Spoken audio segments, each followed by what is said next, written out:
Thanks, San. Tēnā koutou katoa. Kia ora. I'm Matt, as Anne said, and thank you for coming along to this session. There's so many great talks and sessions happening simultaneously, so we really appreciate you choosing this one. So we're going to get into it and talk about our creation of what we're calling digital twins. What we really mean are analytical engines to doing spatial analysis on demand on the web, to really put the power of geospatial analytics into the hands of stakeholders, end users. And a particular application that we'll focus on today is flood risk assessment, but we see this as a generic technology that can be transferable to many different applications. So what do we mean by digital twins? One of the things you often see whenever you see anything about digital twins is a load of fancy graphics, and I really love the visuals. They're great, but that's not what makes a digital twin.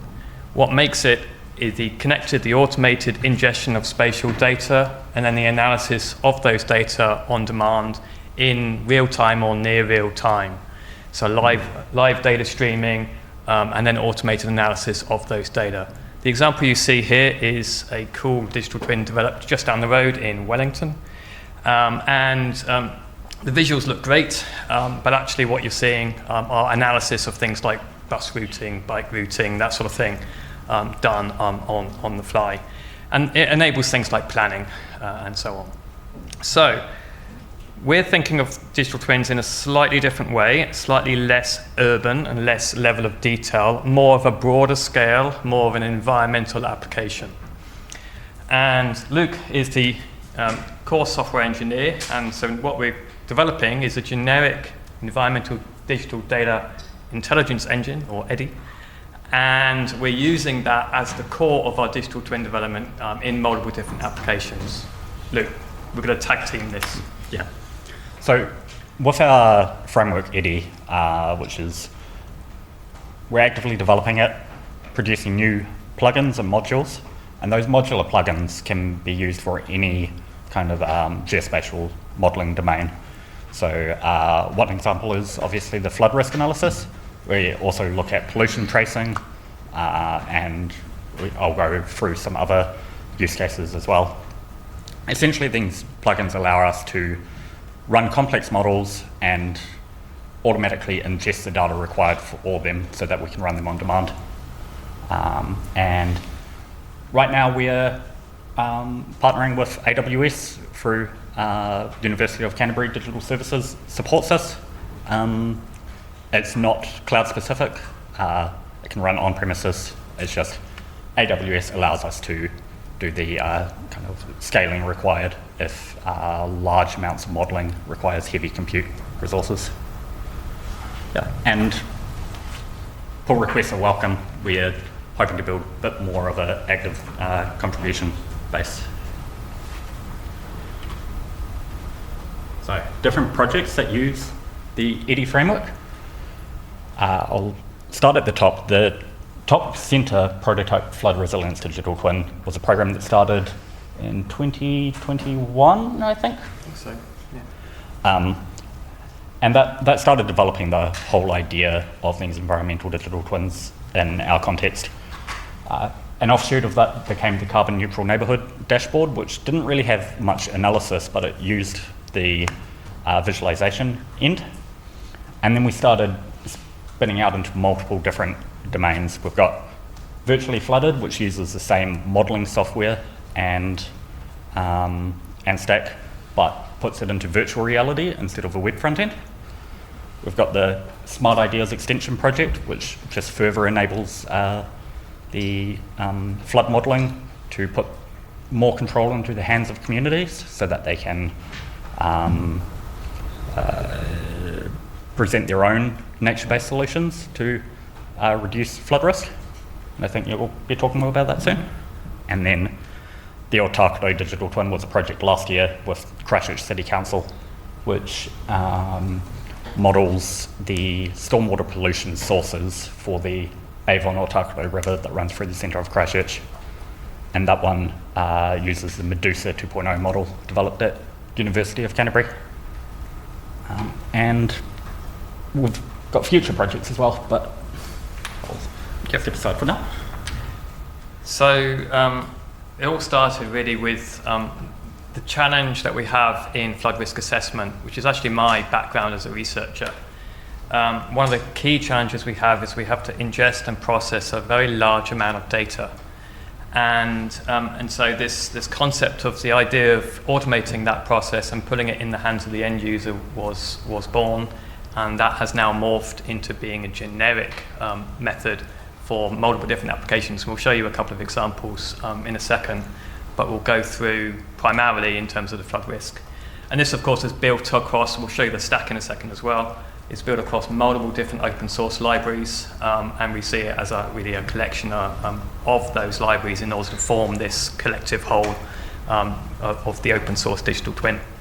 So when we do a flood risk assessment, we need to do things like process LiDAR point cloud data into an accurate elevation data set which is suitable for use in hydraulic modeling.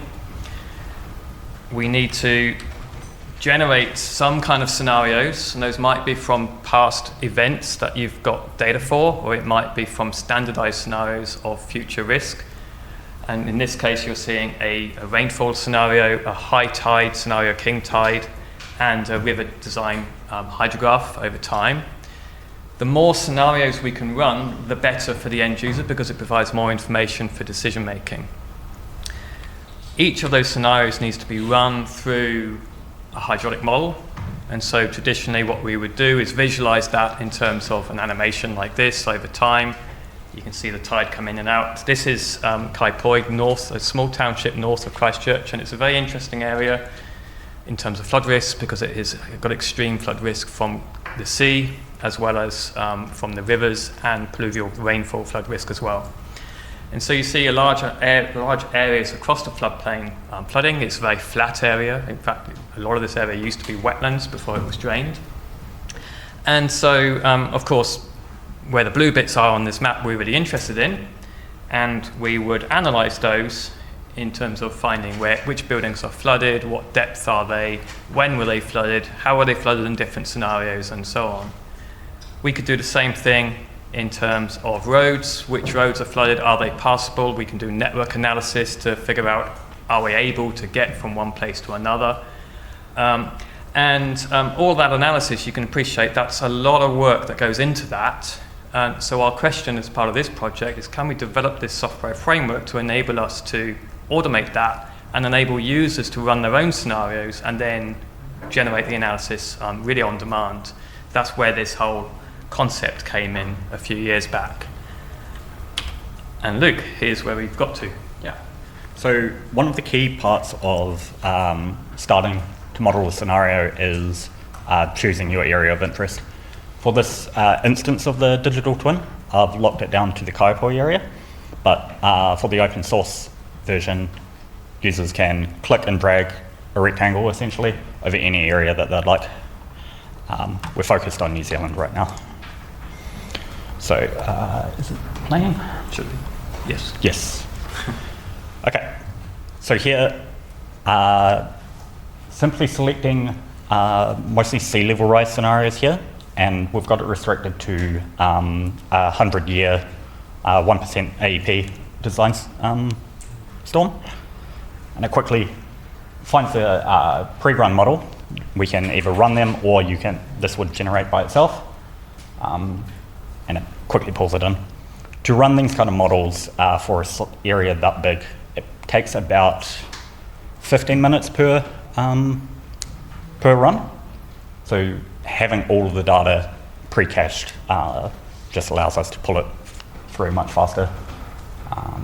And we can explore individual buildings, whether they're flooded or not, as well as the depth of the water, maximum depth during the flood event. So reached 0.4 metres there and 3.07 metres there. Yeah. Next one. Yep. We can also pull in models from external sources. So NIWA, or Earth Sciences New Zealand, has just recently released a national flood analysis for various different scenarios, but mostly they're focused on 1% AEP with different climate change scenarios, sea level rise. Oh, yep. Yeah, there we go. So we can pull in those data. Running? Yeah. Yep. And then we can also use our tool to compare. And this is just the comparison tool available within Terria. So that's the framework that we use for our front-end visualization. So loading in on the right is 3 degrees of warming and 1.5 meters of sea level rise. And on the left is kind of a current day 1% chance of happening every year. As we move the slider across, you can see certain areas are impacted quite a lot more severely. And if I zoom in, you'll see some detail.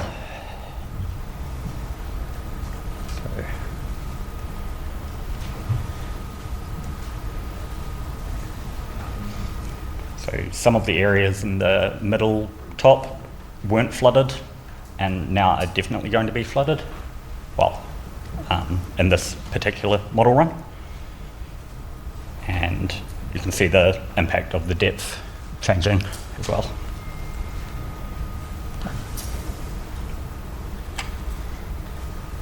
I'll take this one. You take it? You can. Okay. So the flood resilience digital twin has to use quite a lot of different open data.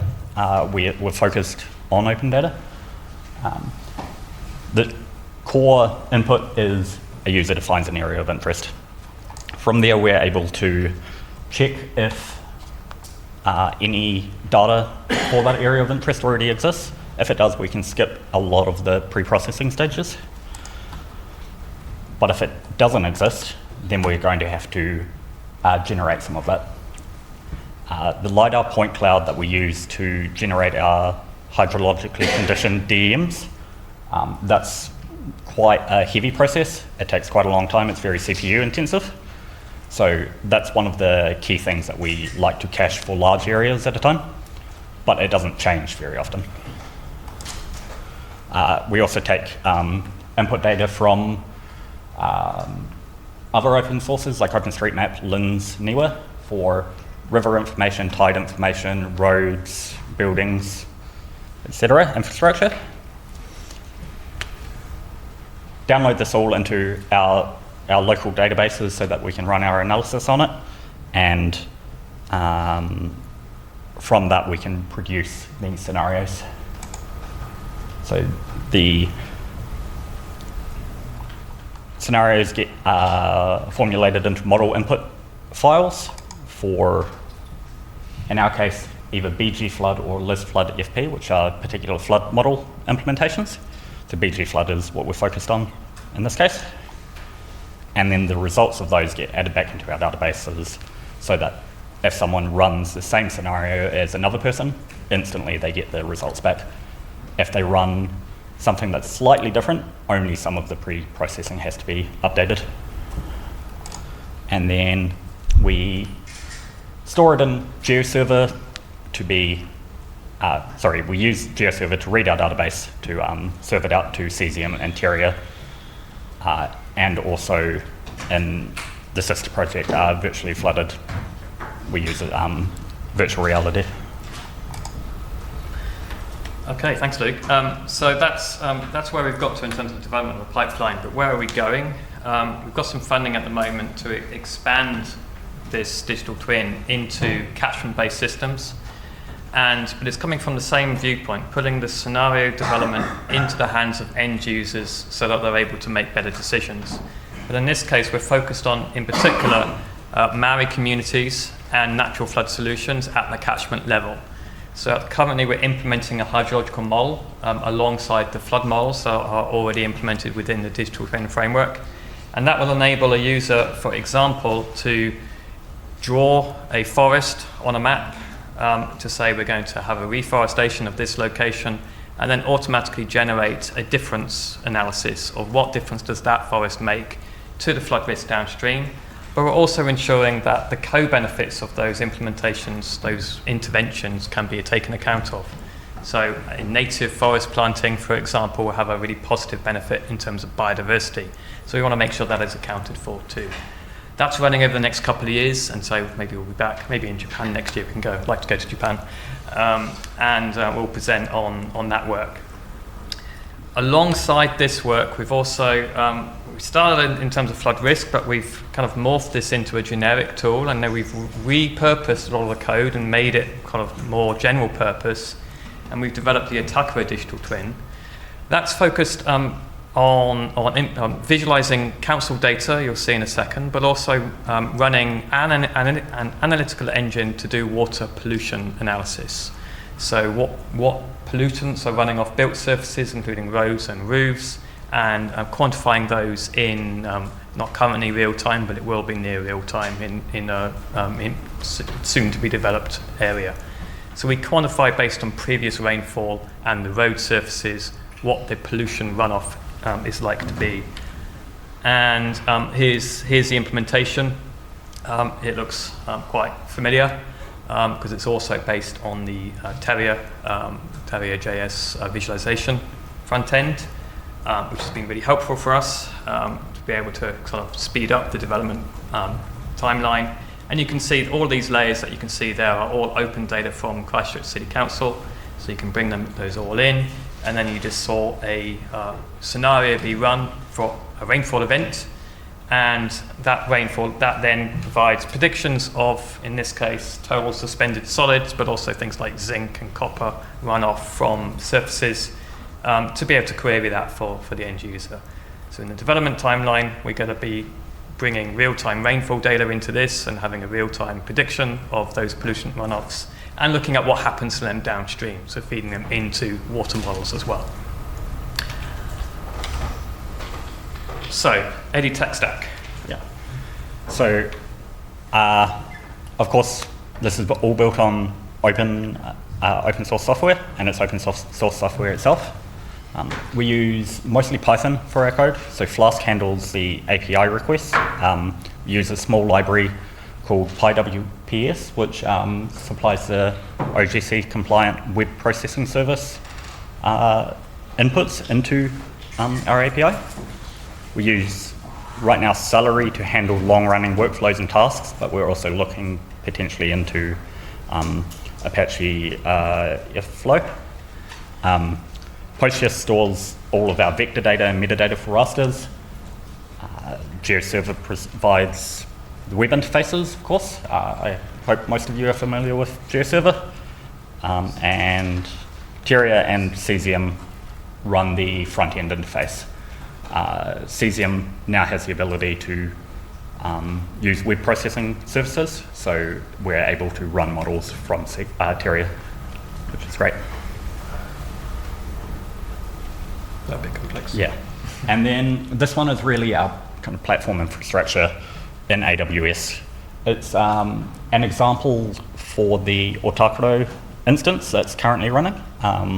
The person who built it is giving a talk just downstairs.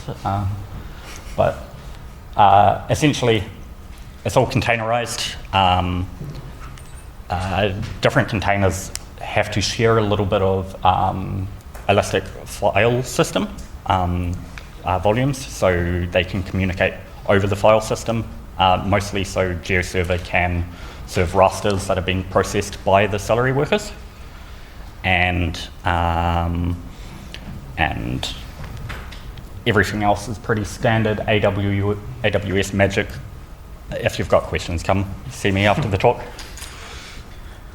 So in a nutshell, to simplify it for my benefit, if anything else, what we have really is a core engine developed, Eddie, and then from that, two instances, the FRED, Flood Resilience Digital Twin, and the Atakara Digital Twin, which share that same software foundation. Within each of those, we've got computational engines for flood modeling, two different flood models, and Medusa, which is that water pollution prediction model.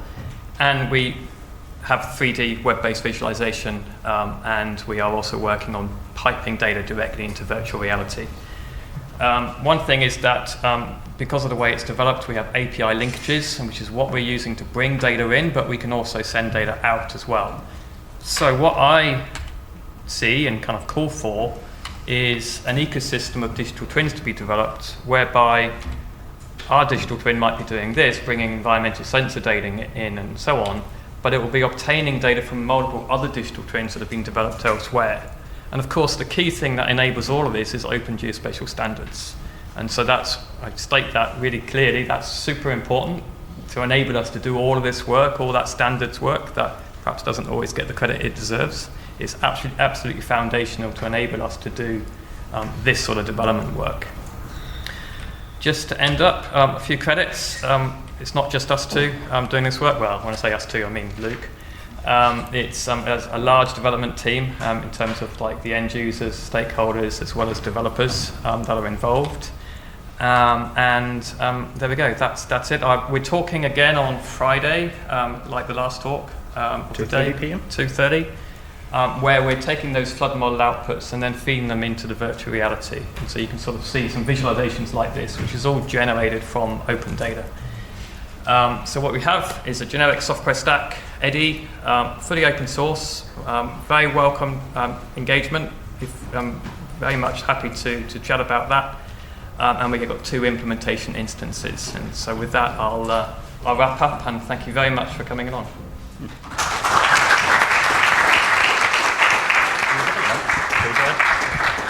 Okay, well, thank you, Matt and Luke, and great to hear the plug for open, open standards there too. Does anyone have any questions? Lots. I'll start with this gentleman. There's been some pretty bad floods lately. I'm just wondering whether you're planning to deploy this model in some of those areas in Asia and those sort of places. It's a great question, and I think it is perfectly feasible to transfer this internationally. I think one of the key challenges that we have for that kind of work is the terrain data. So we're very fortunate in New Zealand that we've got widespread coverage of LiDAR, all open access. There are other countries around the world that have also got this, US and Europe as well. But there are many countries that don't have any of those sorts of data. And without them, there's only a limited amount of accuracy that we can develop those flood risk assessments with. We're working on ways to improve globally available data as well in other projects. And so short answer is yes, we are planning to go international with this other than just in New Zealand. Just need to work out the pathway to get there. Yeah, thank you for the talk. It was really interesting. I had a question about the interventions within the flood model. I know you talked about drawing the forest, but do you have an idea of other interventions that you were going to look into? So this is stakeholder driven. My expectation is it'll be things like forest or wetland restoration. Those things have been flagged as being of interest. So those are where we're starting. Being able to, we can do it within a hydrological model. That's feasible to do. We just need to automate that pipeline process. I say just, like it's easy. And then anything else we can represent within the land surface, we can include within that hydrological model scenario. But like I say, it's stakeholder driven, so we'll see where we go. Ask me again in a year.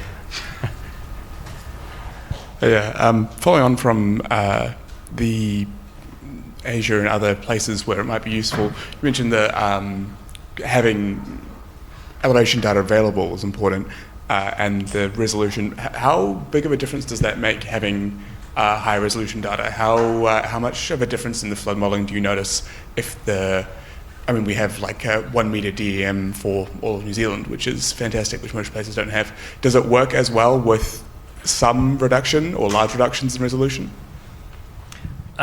So we can talk about spatial resolution and we can talk about vertical accuracy of data. And it's the vertical accuracy that is the most critical thing. So with LiDAR data, you mentioned 1 meter, more or less. We're down at the centimeter level of accuracy. Which is really good because you can see if you've got a really flat floodplain, a small error will make a big difference to where it gets flooded.